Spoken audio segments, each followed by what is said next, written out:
It's on paper, it seems like it should be easy to just sort of get a wall off going and just start base comboing, but it's, from what I've seen, a lot of players are really, really good at getting the pierces, just reading their opponents, and just breaking into each other's base. We see a push.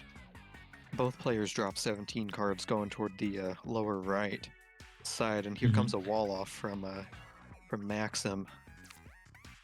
Yeah, Maxim playing standard, going left and then right to block both way of their base. And Seb, unfortunately, does not have a second card that is wide enough to completely block. So I would think the best move is to completely go aggro for Maxim. And they seem to think about that, at least. That's really one very big thing about your openers in this map, is that they need to be wide. Like, Octavio is very wide. Not only does it reach far, but also is very good at blocking. That's why we see lots of huge cards on this map as openers and pretty much nothing else. We've got a 3/12 being dropped as an aggressive push card at the top, with the Ultra Stamp coming in from Maxim. I think this was the right play. Yes, sorry. Yeah, we're gonna have to see if dropping the 3/12 so early winds up being a good idea. Well, it will depend on whether they do have another spare 3/12, which most likely they do. Also, this might be a combo that is planned in the base. I am not too sure. I've never seen it, at least. But it seems like maybe a Splashomatic, would fit to get 4 specials. So maybe, but they play Tetra Jollies, so Dapple Jollies, my bad. So I really don't know what they have planned, but Splashomatic would have gotten quite a bit.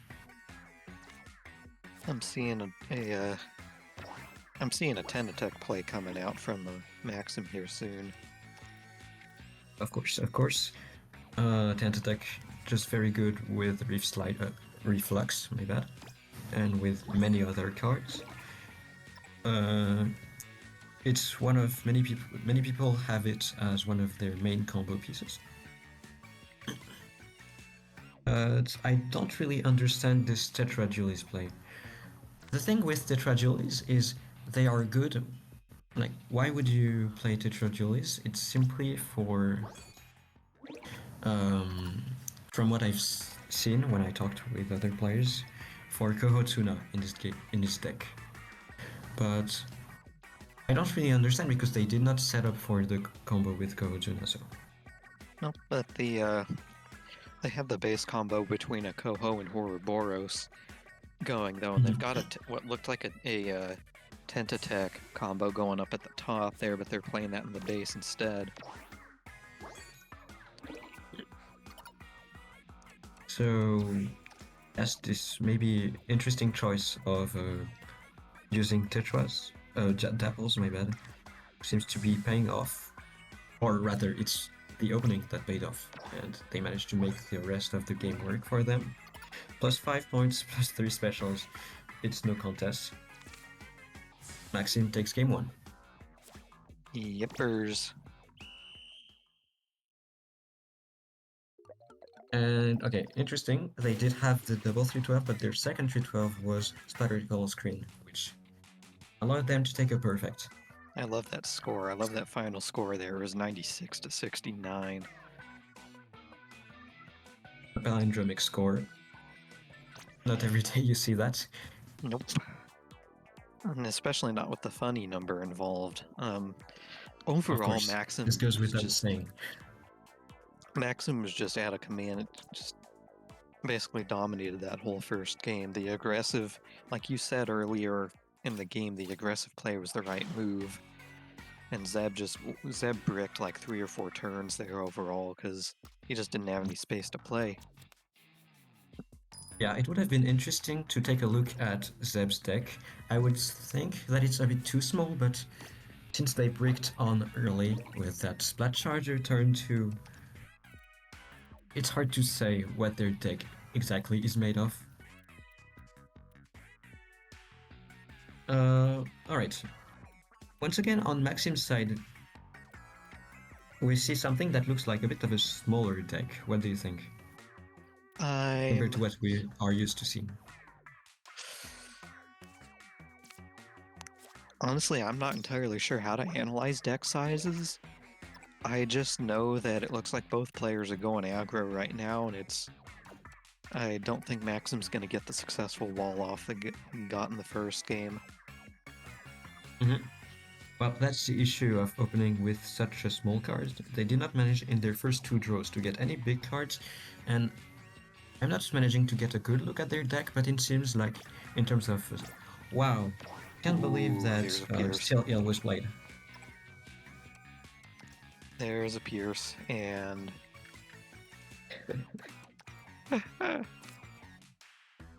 Wait, I really disagree with that move. Like, potentially now they won't be able to play Captain?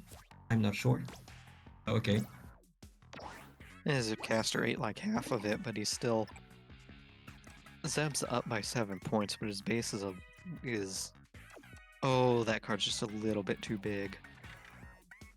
Yeah, I really disagree with playing this Zip caster right here. I think going aggro would have been much better because now they have a chance of getting blocked. I don't know. Because now Captain can be played and yeah, Maxim is just gonna have quite a point lead. Yep. Oh, there's the Pierce. Freaking It doesn't really matter. It's also a cool setup for a combo with the Sprinkler. And yeah. Yeah, you can't actually play that down there now. Still can play it here, yeah, of course. And since they have a spare 312, they're just not gonna think about it. Ateljud will not get a special. Interesting, I don't see a spot for it, which is quite rare for this card.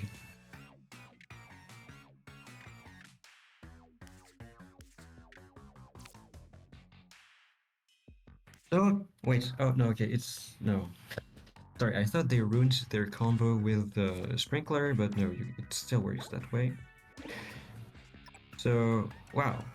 Yeah, there's still a couple places they can stick that Sprinkler and get at least 1 or 2 combo points. Yep. Also, Splattershot, not a card you see every day. I don't see a lot of auto bomb either, but they managed to get a 3 special point base combo with that auto bomb up there on Zeb's side. Yes. Also, that's the reason why I thought that play with the Lil Jet was weird, because I could have played Lil Jet instantly at the Splattershot spot. So, in the end, they did get Splattershot right after it, so it didn't matter, but if they had gotten like Dynamo and then Splat Charger, I think they would have gotten 1 less special point for it. What do you think about this play here from Max and burning 1 special point to activate a base combo that gets 3? I'm really not the best endgame player, but it does seem like the correct play, because with 4 special points only, you're not gonna get anything amazing going, and there's like, it's pretty much a no-brainer in this case, because you also can't get any special thanks to your with your Octostamp. Yeah. So certainly the correct play. I agree. Interesting. They are really... Okay, I thought they would start by looking at a play that could give them 2 specials back with the Dynamo, but maybe they see that there is none. And probably they are correct in this assumption. So they immediately start looking with the Splat Charger, so efficient usage of time.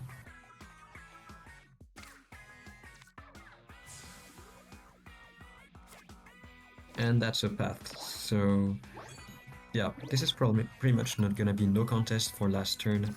10 points advantage, both players gonna at 312. Yep. And this spot is more than good enough. And that's the end of the first match, which was a BO3. Yes, I'm not saying nonsense, because I'm saying the truth. It is actually a best of 3. So Maxim moves on to second round on the winner's side. Oh, wait. That was a horror That's a Boros 17. special. Hmm. Let's see what that turned out to. Wow. I They forgot tied. that they had 6. I'm so bad. Oh my god. That's They why I'm not tied. good at endgames. Well, spoke way too soon, my bad. My understanding is that they just replay the game in that case, same map, same decks. You are correct. So we're gonna get one more game of Thunderpoint. And More one more chance for content! Maxim. One more chance for Maxim to actually get a good start, which they do immediately with Captain. Which they do not... Okay, I was gonna say they played one below the standard way. No, they don't. Yes, no. They might Now play... that's Okay, they play... that's actually, in my opinion, a bit of an interesting decision whether you play one low or what you described as the standard. And the reason that's interesting to me is because you've got that little diagonal open there that Zeb could potentially get into the base through. But at the same time, if you move it one lower to block that, you're restricting your access to the upper area of that wall off, and you may be interrupting potential base combos. So, there's a yes, nice but little on the jump other combo hand... there. Indeed, but on the other hand, what is the likelihood of your opponents being able to pierce through that tiny diagonal? Sorry. One thing that I'll say I find very interesting is that they, for a second at least, considered both options, right? Because they obviously have built base combos around this opener, so I would expect they only have base combos for one of these two possibilities, but maybe they have for both. And also, I very much disagree with that heavy splatling that was played by Zeb on turn 2. But maybe they didn't have any better way. Maybe their hand was bad, because to be fair, that's a sad card to start with Shelly and Donnie. This is certainly a card you want to see on turn 2, but turn 1, it just goes to show that, yeah, things are not going so great.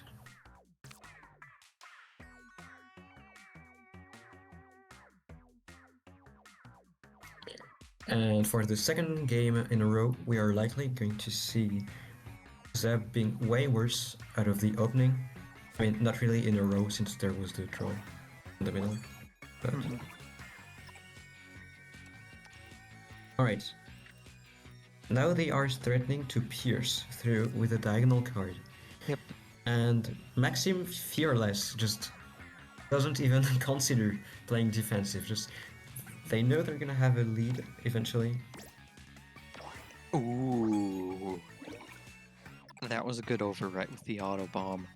Not sure how much it's going to matter in the grand scheme of things, but that one turn was pretty good, and now we've got the dynamo coming out from Maxim to finish that wall off. Indeed, and now they are... It's surprising to me that they are not up by any points currently, but with the 312 played in their base, or actually they are still waiting on their, how is it called? Head that, the salmonid with the head that explodes. The steel eel? No. Steelhead. Steelhead. Yes. But of course, now that Deb has 3 specials, they are gonna deny it. But I believe the points advantage might be enough still. Oh, there's a happy little base combo from Zeb. I wouldn't count him out just yet. Indeed.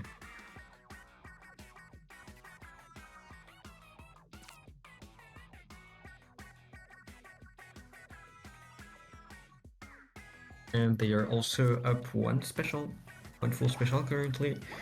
Now, crucial point, and they They're do up 2 get their special points suction, now.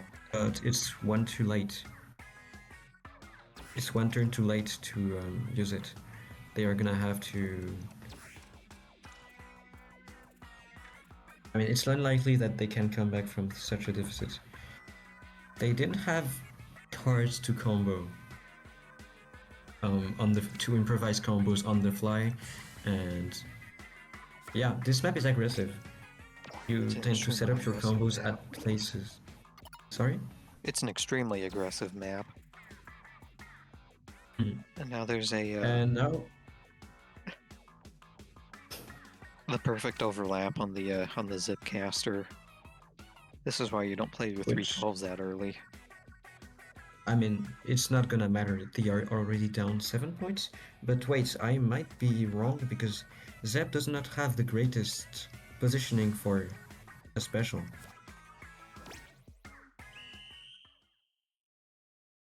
Be tight. That's a win by 1 point. Maxim wins by 1 point. Yep, Zeb not having the best special placement in the endgame. Close match. Way closer than anything I would have expected from seeing how the opening went. I also looked Maxim at really tie not the first managing time to... that was